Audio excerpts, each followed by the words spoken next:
हाय दोस्तों, आज हम लोग जहांगीर के बारे में बात करेंगे। आज का जो टॉपिक है वो जहांगीर के बारे में बात करने वाले हैं। जहांगीर और शाहजहां केवल दो टॉपिक बच चुका है। भारतीय इतिहास में केवल दो टॉपिक बच चुका है, क्योंकि इसके पहले हम जो है आधुनिक भारत पढ़ा चुके हैं और प्राचीन भारत भी पढ़ा चुके हैं। मध्यकालीन भारत में केवल दो टॉपिक बचा था, जहांगीर और शाहजहां। औरंगजेब से हम लोग वीडियो बना चुके हैं आधुनिक भारत में। आप देखेंगे आधुनिक भारत में कौन सा टॉपिक, 2-3 टॉपिक छूटा होगा उसको बना देंगे, खत्म हो जाएगा, लोग भारतीय इतिहास फिनिश हो जाएगा। अब आगे देखा यूपी स्पेशल चल ही रहा है, देखा जाएगा हिंदी के लिए भी देखा जाएगा। तो चलिए आज का टॉपिक जहांगीर का टॉपिक है दोस्तों, तो स्टार्ट करते हैं। जहांगीर का जन्म कब हुआ था दोस्तों? 30 अगस्त 1569 ईस्वी में हुआ था। कब हुआ था? 1569 ईस्वी में, 30 अगस्त 1569 में इसका जन्म हुआ था। इसके बचपन का नाम था सलीम। जो आप लोग जानते होंगे कि जो अकबर था, अकबर सलीम चिश्ती का जो क्या था, अनुयायी था, इसलिए सलीम चिश्ती के ही नाम पर अपने पुत्र का नाम सलीम रखा था। ठीक है ना। अकबर जहांगीर के काल में जो सलीम था बहुत विद्रोह करता है, और इसके जो पिता का नाम था अकबर था। क्या नाम था? इसके पिता का नाम अकबर था, और इसके माता का नाम क्या था? हरखा बाई। अर्थात अकबर की जो पत्नी का नाम था हरखा बाई नाम था। ठीक है ना। अब अकबर का जो जहांगीर का राज्याभिषेक कब किया गया था? तो जहांगीर का राज्याभिषेक 1605 ईस्वी में किया गया था। ठीक है ना। जहांगीर का एक जो प्रेम कथा के बारे में जानते हैं कि अनारकली से प्रेम। जहांगीर ने एक अनारकली से प्रेम किया था, और ये अनारकली से प्रेम करने की वजह से अकबर जो था अनारकली को भारत से बाहर लाहौर भेजवा देता है, और लाहौर में उसकी मृत्यु हो जाती है। लेकिन जो जहांगीर का जब काल आता है तो वो उसका मकबरा बनवाता है। कहाँ पर? लाहौर में 1615 ईस्वी में मकबरा बनवाता है। और अकबर जो जहांगीर था, जहांगीर ने प्रथम पत्नी का क्या नाम था जहांगीर के? तो इसके प्रथम पत्नी का नाम था मानबाई, और मानबाई से ही एक पुत्र पैदा हुआ था जिसका नाम था खुसरो। और खुसरो जहांगीर के काल में अन्य बहुत सारा विद्रोह करता है। बड़ा पुत्र था खुसरो, बहुत विद्रोह करता है। विद्रोह क्यों करता है? तो सिंहासन के प्राप्त करने के लिए विद्रोह करता है। और सिंहासन विद्रोह क्यों ना करे? क्योंकि जो इसके बाबा थे अकबर पहले ही खुसरो को जो दिल्ली का उत्तराधिकारी घोषित कर दिए थे। क्यों? क्योंकि जो सलीम था बहुत विद्रोह कर रहा था, लेकिन सलीम ने अकबर से माफ़ी मांगी।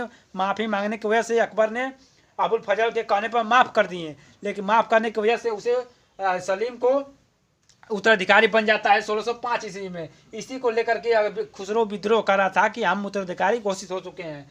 अब फिर उसकी सलीम की जो दूसरी पत्नी थी उसका नाम था जगत गोसाई।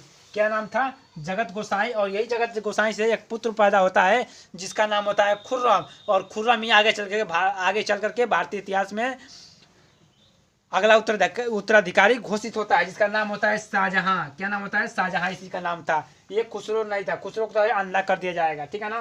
फिर तीसरी इसकी पत्नी थी रुखसानो बेगम। क्या नाम था? रुखसानो बेगम। और चौथी पत्नी थी सलमा बानो बेगम। और पांचवी पत्नी थी नूरजहां।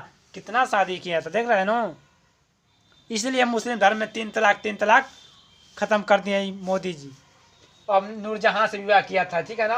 अब 1606 में खुसरो का विद्रोह। अब कहा ना, देखिए खुसरो विद्रोह कर रहा है 1606 में। खुसरो विद्रोह करता है, और खुसरो को विद्रोह करने की वजह से ये विद्रोह करता है। खुसरो के जो सैनिक थे और उधर जो सलीम के सैनिक थे, आपस में लड़ाई होता है इन सैनिकों के बीच में, और खुसरो के सैनिक पराजित हो जाते हैं और खुसरो को कैद कर दिया जाता है। कैद करने के बाद 1 वर्ष के लिए फिर ये छूट जाता है। छूटने के बाद ये फिर विद्रोह करने लगता है, और इसे कैद कर लिया जाता है। कैद करके इसे अंधा कर देते हैं उसी कैद में। ठीक है ना। और इसके बाद लास्ट में इसकी जाके मृत्यु हो जाती है। अब सिखों के पास जो सलीम था, देखिए खुसरो विद्रोह क्यों कर रहा था? क्योंकि जो सिखों के 5वें गुरु थे गुरु अर्जुन देव की जो सहायता मिल रही थी किसको? खुसरो को। इसलिए सलीम नाराज होकर के सिखों के 5वें गुरु अर्जुन देव की हत्या करवा देता है। क्या करवा देते हैं? हत्या करवा देते हैं। इसलिए सिखों और अकबर बाबरों के बीच में, सिखों और मुगलों के बीच में अब युद्ध चलता रहेगा आगे तक। अब देखिए अहमदगढ़ का विजय जो क्या होता है, अहमदगढ़ के जो शासक था, अहमदगढ़ पर कभी भी मुगल विजय नहीं प्राप्त कर पाए थे।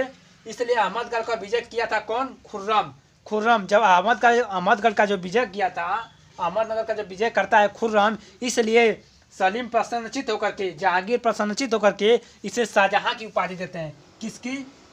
शाहजहां की भी उपाधि देते हैं। क्या देते? शाहजहां की उपाधि देते हैं। और जो अहमदनगर का जो शासक था मलिक अंबर था। क्या नाम था उसका? मलिक अंबर नाम था।